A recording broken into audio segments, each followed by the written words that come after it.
5 taong pinag-ipunan ng mag-asawang Yula at Jano ang kanilang bagong tayong restaurant. Ngunit isang araw ay may nag-report na ang kanilang paninda ay ginagapangan ng mga nakakadiring maliliit na uod. Paano kung ang matagal na nilang pinag-ipunang negosyo ay bigla na lamang na ipasara dahil lamang sa isang walang katotohanang aligasyon? Paano kaya sila makakapagsimulang muli kung sila ay nababadyang maipakulong? Alamin ang kahihinatnan ng kanilang kuwento. Simulan na natin ang umpisa. Ano ka ba naman, mahal? 4 na oras na lang ay tinutulog mo gabi-gabi. Hindi maganda yan. Dahil baka isang araw ay bigla ka na lang mag-collapse sa trabaho mo. Sabi ni Yula habang kumakain sila sa hapagkainan sa kanilang kusina. Mahal, kasi desidido talaga ako masimulan yung pinaplano kong restaurant doon sa may kanto. Alam mo namang yun talaga ang pangarap ko dati pa man. Oo, alam ko naman yun, mahal. Pero ang akin lang naman ay sana bigyang importansya mo rin ang kalusugan mo. Kasi sa huli, baka mamaya hindi mo na matupad ang pangarap mong yan. Ngumiti naman si Jano. O sige, mahal. Hindi na ako magpupuyat. Matutulog na ako na kahit 5 oras. Sira ka talaga. Dapat ang tulog mo ay at least 7 oras. Kahit anong kayod mo sa trabaho, kung ang kikitain mo dyan ay pang-ospital mo lang, wala lang din. Wala rin at nagsasayang ka lang ng oras at pagod. Sige na nga, mahal. Hindi naman ako pwedeng maging pabigat sa'yo.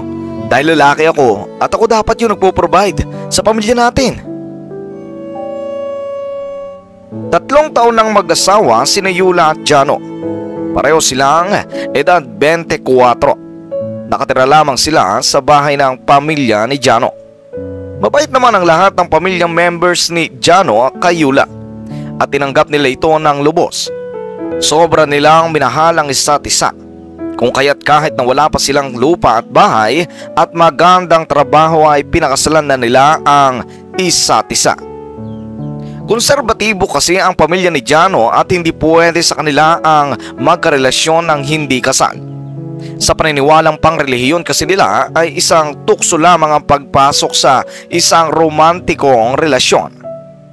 Kaya kahit natutol ang pamilya ni Yula sa kanilang relasyon ay wala ring nagawa ang mga ito dahil nakiusap si Jano kay Yula na magpakasal nang sa ganon ay maging sila na.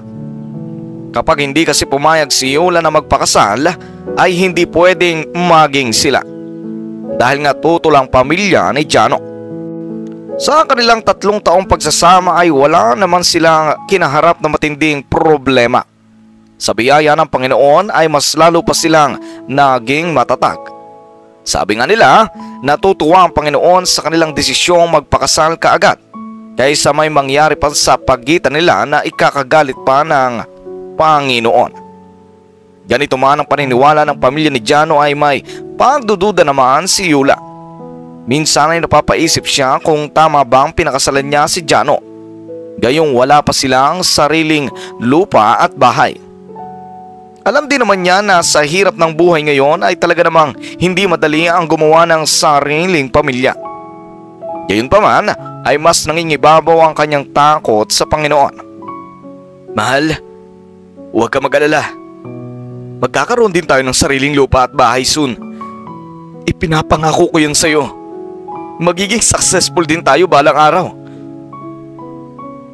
Pilit nang umiti si Yula dahil may pagdududa siya kung magiging successful nga ba talaga sila. Mahal, hindi kita ipine-pressure na maging mayaman tayo kaagad. Ang Panginoon na lamang ang bahala kung anong mangyayari sa atin.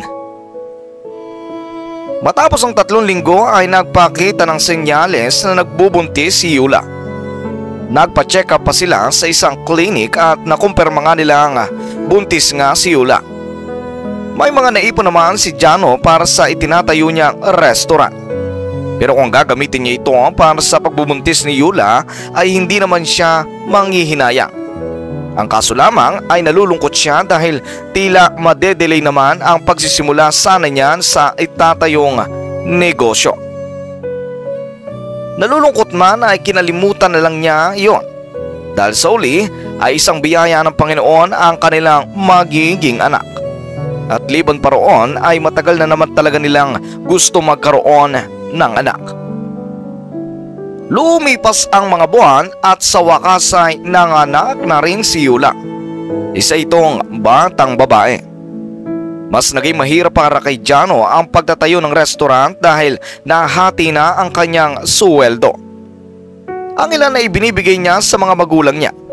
Ang ilan naman ay binibigay niya sa kanyang asawa at sanggol. Sa kasamaang palad ay natigil na siya sa pag-iipon para sa kanyang ninanais na negosyo.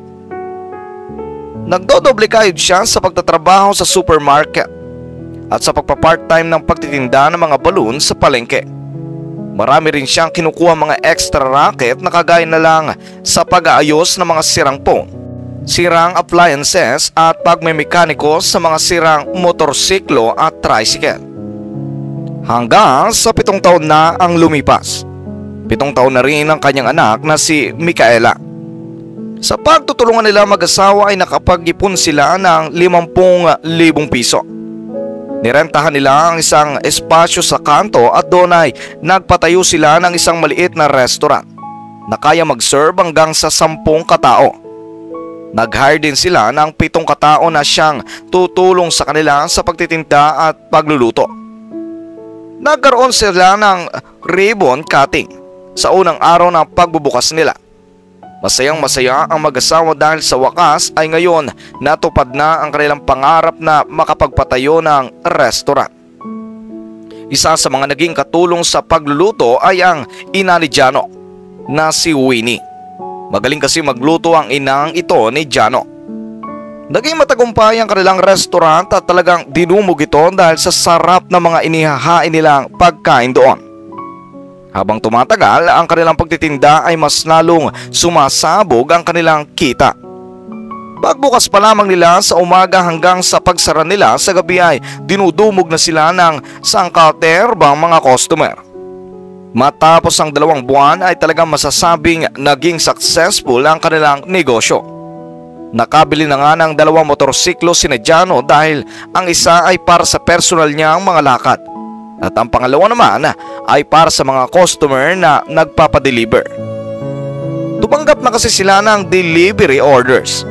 Sa sobrang laki ng kinikita nila ay nirentahan nila ang pangalawang palapag kung saan sa tuwing may mga espesyal na okasyon ay pwede itong rentahan ng kanilang mga customer upang doon ipagdiwang ang mga importanteng okasyon. Isang gabi ay nagsara na ng tindahan ng mag-asawa. Nagsiuwian na ang kanilang mga tauhan at silang 2 na lamang ang natira sa tindahan. Mahal, nakaipon ako ng 200,000 sa loob ng 2 buwan na pagbubukas natin ng tindahan. Ilang buwan pa at makakabili na tayo ng sariling lupa at bahay.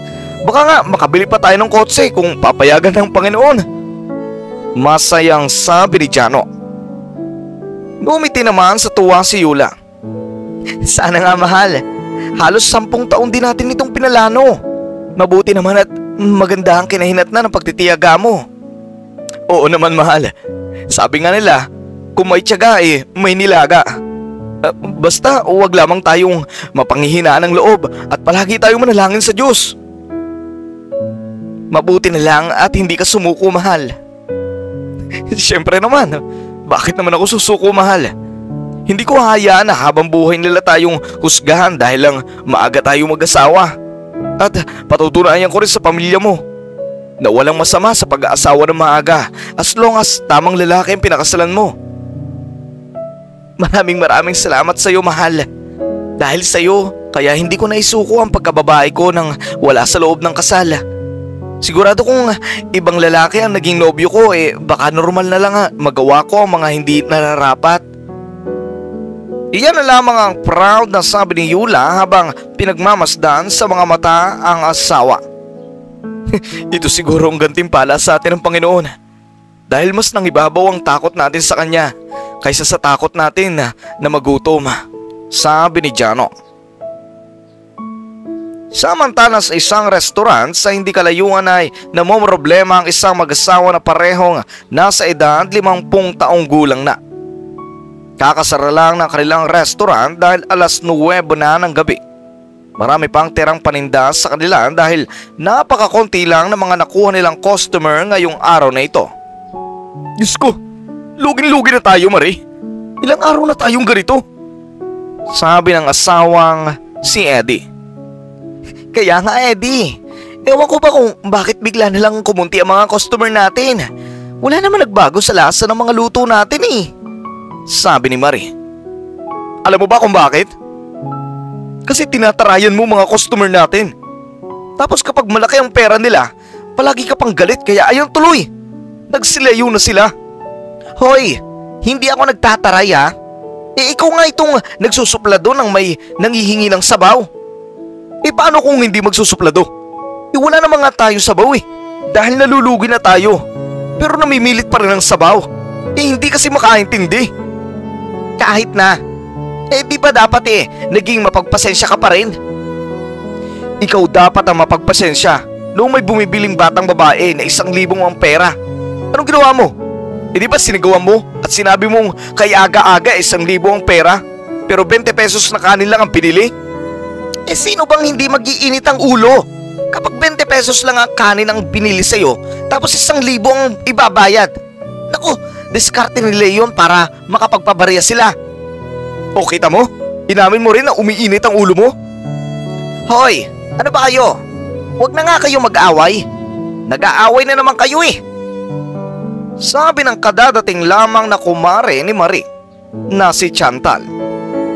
Ito kasing asawa ko. Ako pang sinisisi sa unti-unting pagkalugi nitong restaurant namin. Nakayupo si Chantal sa isa sa mga upuan sa restaurant. Ay ito na nga kumare. Ang sarap kasi ng luto doon sa bagong bukas na restaurant sa kabilang kanto. Bumili ako roon kahapon. Ang sarap ng luto nila. Ang haba lang ng pila kasi ang dami nilang customer. Sa kabilang kanto? Oo nga, may bagong ang bukas na restaurant doon. Pero hindi ko alam na dinudumog pala yun ng mga tao. Sabi ni Marie. Oo, alam ko rin kasi na may vlogger na nagbablog ng pagmukbang niya roon.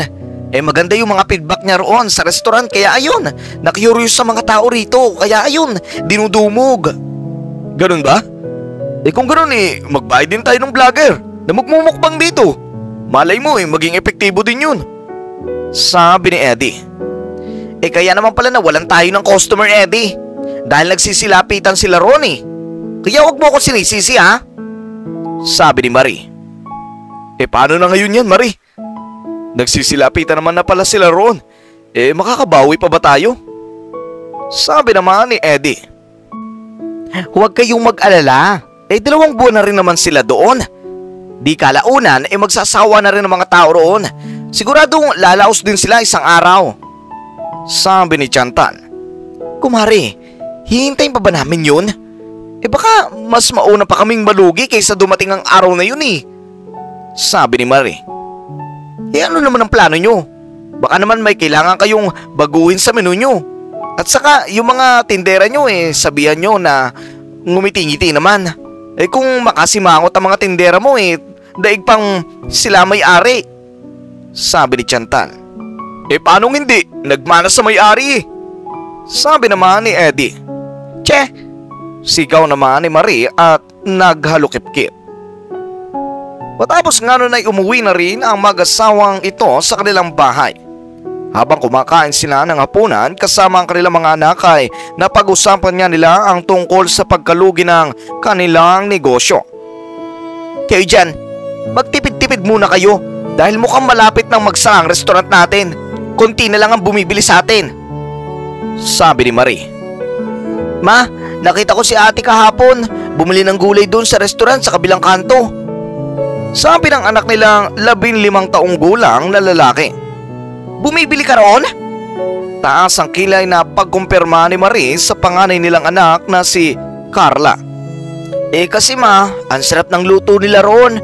Hindi na masyadong masarap ng niluluto ni Aling Perla sa restaurant natin. Reklamo ni Carla. Be, libre na nga yun. Nag-iinarte ka pa. Tandaan mo, nalulugi na ang restaurant natin. Alam nyo ba kung gaano karami ang natapon nating pagkain itong mga nakaraan? Kasi naman ma, nakakawalang gana rin kumain kapag pangit ang lasa ng kinakain eh. Tigil na. Huwag na kayo magreklamo dahil hindi tayo mayaman. Isipin nyo na lang yun mga taong walang makain. Saway naman ni Eddie. Nang matapos silang kumain ay nahiga na ang mag-asawa sa kanilang kama sa kwarto. Habang nasa kama sila ay nag-isip sila. Mahal, marami tayong bayarin sa bills at saka sa utang. Tapos may mga babayaran pa sa school ang mga anak natin. Ano nang gagawin natin ngayon? Pag-aalala ni Eddie. Kailangan nating gumawa ng plano, Eddie. Kailangan nating masiraan ang bagong restaurant na yun.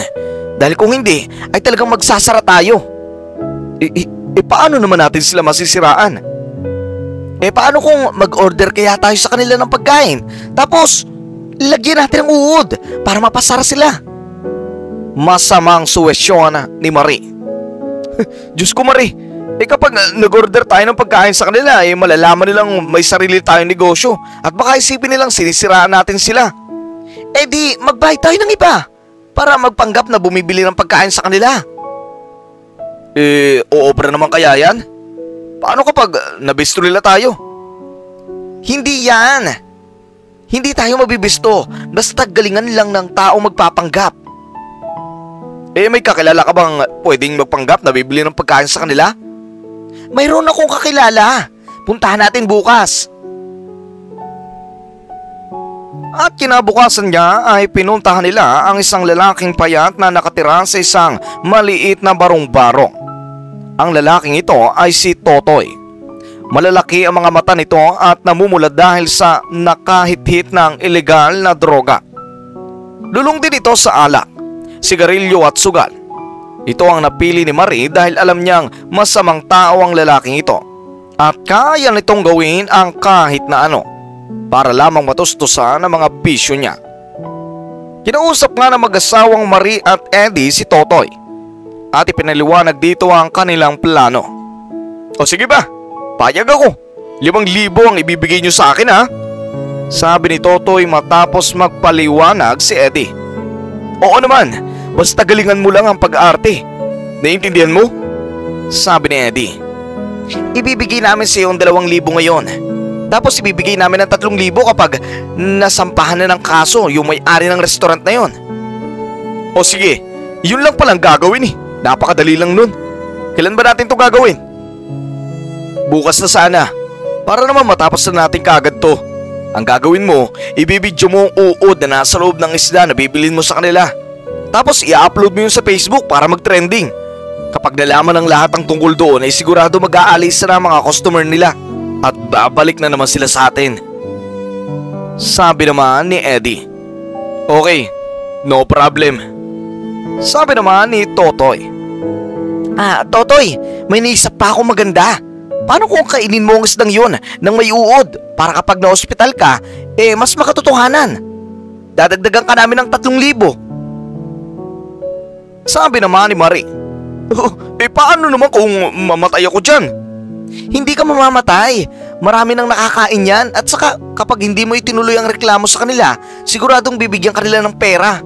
Mas maganda yun para sa'yo. Tama ba? Napangiti naman sa tuwa si Totoy.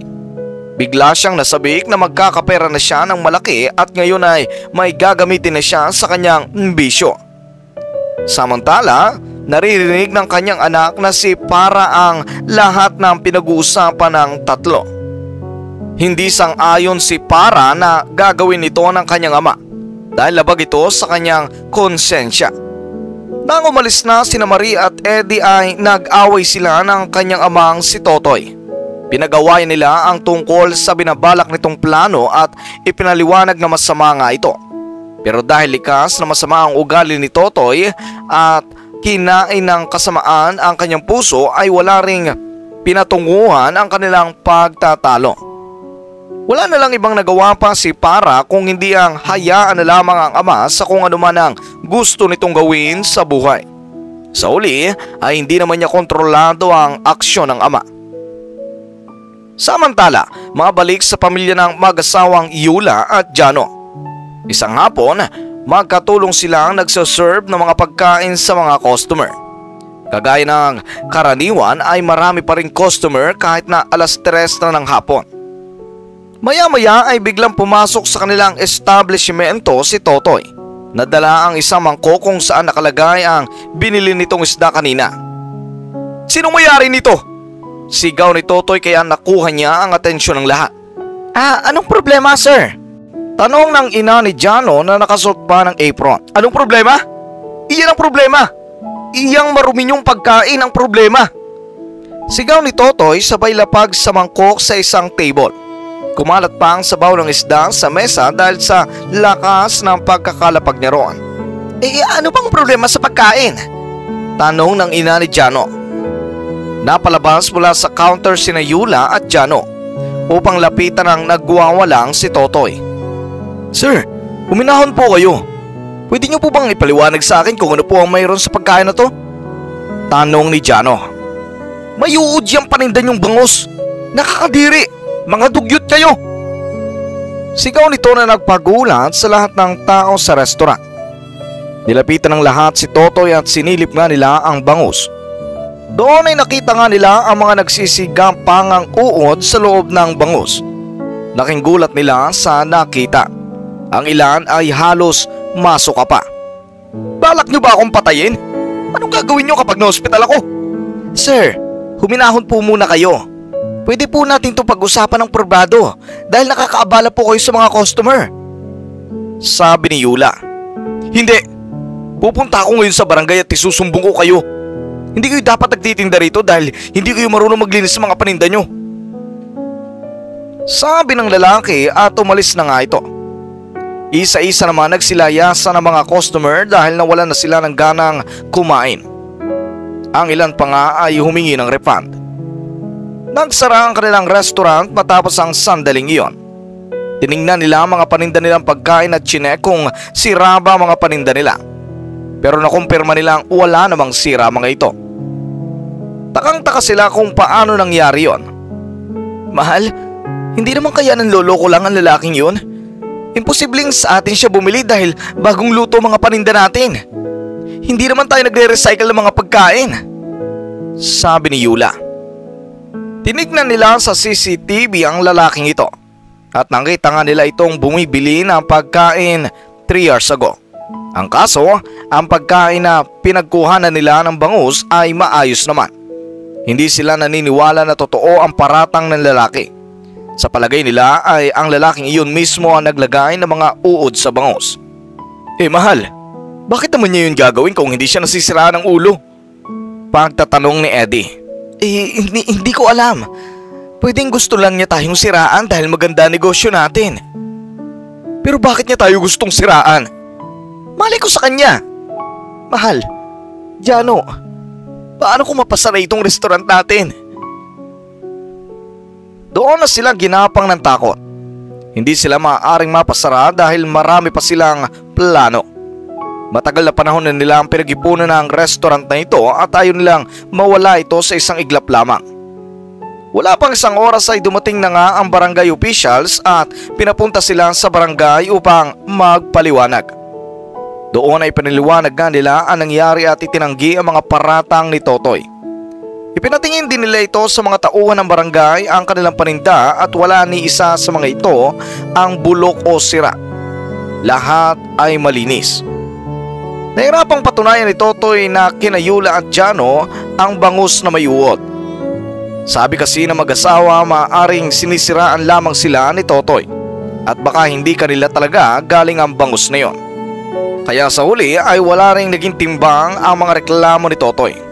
Gayunpaman ay nai-upload niya na ang video sa Facebook at napanood na ito ng maraming tao sa kanilang lugar.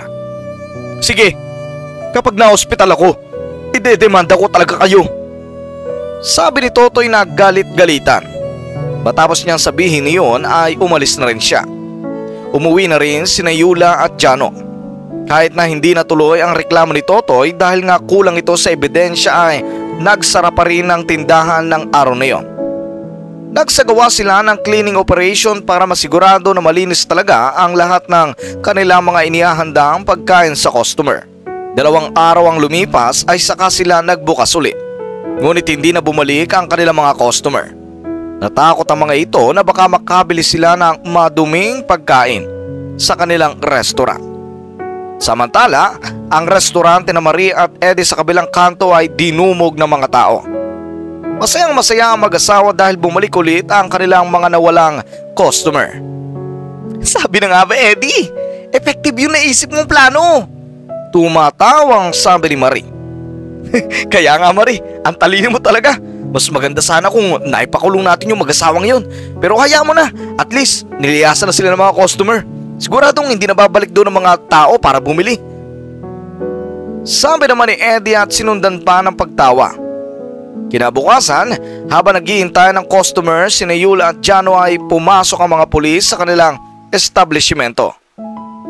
Naririto po ba sina Yula at Jano? Tanong ng pulis. Kami po yun, sir. Bakit po?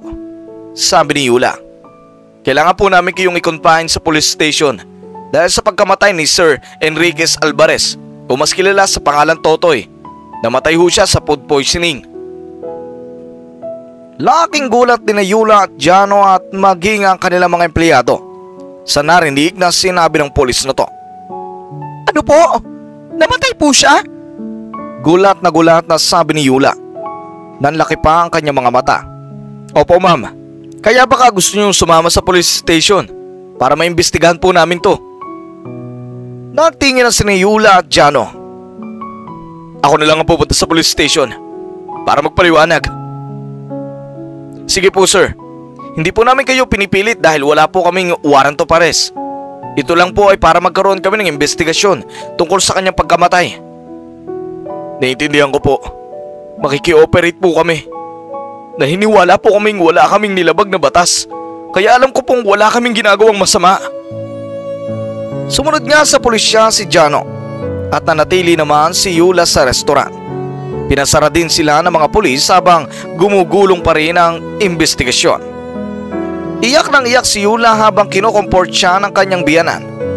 Yula, huwag ka nang umiyak. Pagsubok lang ito ng Panginoon. Alam ko mapagtatagumpayan niyo din ito. Sana nga po mama. Dugo at pawis si Jano ang pinuhunan niya para lang may tayo ang restaurant na to. Kung kailan unti-unti tayong umaasenso, saka pa nangyari to. Naniniwala akong wala tayong ginawang masama. Kaya't manalig lamang tayo sa Panginoon dahil siya lang ang makakaresolba ng mga problema nating ito. Sabi ng biyanan. Samantala habang nasa police station si Jano at tinatanong ng maraming bagay ng mga investigator ay dumating ang anak ni Totoy na si Para. Sir, wala po siyang kasalanan. Hindi po totoo mga paratang ni Papa sa kanila. Sabi ni Para ng emosyonal. Teka, sino ba kayo miss? Tanong ng pulis. Anak po ako ni Enriquez Alvarez. At ako po magpapatunay na wala po silang ginawang masama. At dito nga ay pinaliwanag ni Para ang buong pangyayari. Nagpakita rin siya ng full video ng paglalagay ni Totoy ng mga uod sa bangus. Inutusan kasi ni Totoy noon ang bunso nitong anak na videoan siya sa paglalagay ng uod sa loob nun. Bakit naman ho niya yun ginawa, miss? Pagtataka ng pulis. Dahil po may nag-utos po sa kanya na gawin yun. Sino naman? Yung mag-asawa po na may-ari ng restaurant sa Bonifacio Street. Tingin ko po kaya po nila ginawa yun ay dahil para magsara negosyo ni na sir. Palugi na po yata kasi ang negosyo nila. Sabi ni Para. At dahil nga sa mga isiniwalat ni Para ay pinatawag nila ang mag-asawa na ito upang tanungin kung may katotohanan ba ang mga sinasabi ni Para. Subalit itinanggi nila ito. Makakalipas ang ilang araw ay nag-imbestiga ng mabuti ang mga pulis at nakumpirma nga nila sa tulong ng isang CCTV nang nagpunta sa bahay ni Totoy ang mag-asawang Marie at Eddie. Ang isa pa sa mga ebidensya ay ang pagbibigay nila ng pera kay Totoy sa GCash account ni Para. Nakiusap kasi si Totoy kay Para na doon na lang isend ang pera galing sa mag-asawang ito. Matapos nga ang masinsinang investigasyon ay nakulong sina Marie at Eddie. Naipasara ang kanilang negosyo at nagtamo ang kanilang pamilya ng isang malaking kahihiyan. Samantala, hindi masukat ang pagtanaw ng utang na loob ng pamilya ni Yula at Jano kay Para dahil sa katapatan nito. Kung hindi dahil sa dalagang ito ay baka nasa kulungan na sila ngayon at nadungisan ng pangalan. Bilang pasasalamat nila kay Para ay nagabot sila ng konting tulong para kay Para at sa mga kapatid nito. Muling nagbukas ang restaurant ni Jano at Yula at bumalik sa operasyon ang kanilang negosyo. Muling naging malinis ang kanilang reputasyon sa kanilang barangay dahil sa lumabas na katotohanan. Katunayan niya ay mas sumikat pa ang kanilang restaurant matapos ang issue na yon. Talaga kasing naging trending ito sa social media at naibalita pa ito sa TV.